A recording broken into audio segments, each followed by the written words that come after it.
J'ai créé les ateliers de Chloé, ça fait maintenant 2 ans. Les ateliers de Chloé sont des ateliers créatifs et aussi de l'animation qui s'adressent pour les enfants comme pour les grands. Donc itinérant, je me déplace partout, dans le sud-ouest, dans le 64 et le sud des Landes.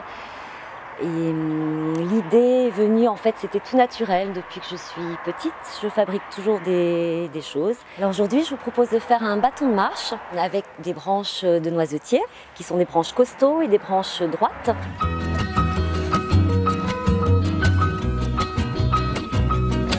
Pour réaliser votre bâton de marche, voici les outils et le matériel qu'il vous faut. Une grande pince coupante, une branche de noisetier que vous pouvez aller chercher avec une grande pince ou une petite scie. Un couteau pour enlever l'écorce de votre branche, un pyrograveur, ensuite des Posca et du papier à poncer. Donc une fois que vous avez votre branche, il faut enlever l'écorce. Il vaut mieux le faire le plus vite possible tant que l'écorce est encore verte. C'est beaucoup plus facile à enlever. Voilà, si vous attendez trop longtemps, elle aura eu le temps de sécher un petit peu et ce sera plus compliqué à enlever. Donc il faut poser son couteau de manière parallèle à la branche du noisetier et faire attention de ne pas mettre d'entaille dans la branche.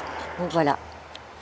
Et faire des petits coups assez secs, appuyez fort, voilà, et tout part. Et quand vous avez des petites choses qui butent comme ça, il ne faut pas hésiter, il faut y aller avec force. Voilà, et on les enlève pour avoir un bâton quand même plus lisse.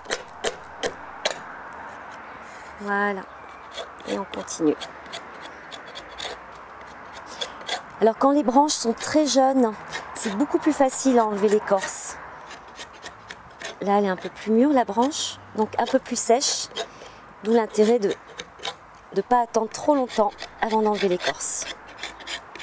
Si vous réalisez cette étape avec votre enfant, si c'est un bâton de marche pour votre enfant, surtout, soyez très vigilant. Ou alors, vous faites cette partie de l'atelier, cette étape.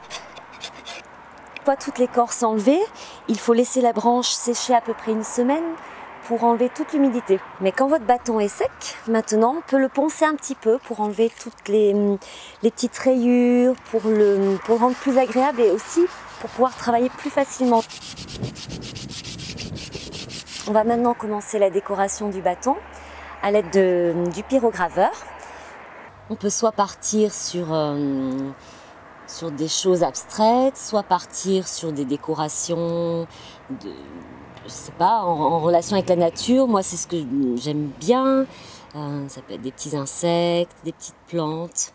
Alors moi, là, je vais faire quelque chose qui me fait penser un petit peu aux fleurs de pissenlit, quand elles sont toutes séchées, qu'on souffle dessus pour faire ses petits vœux.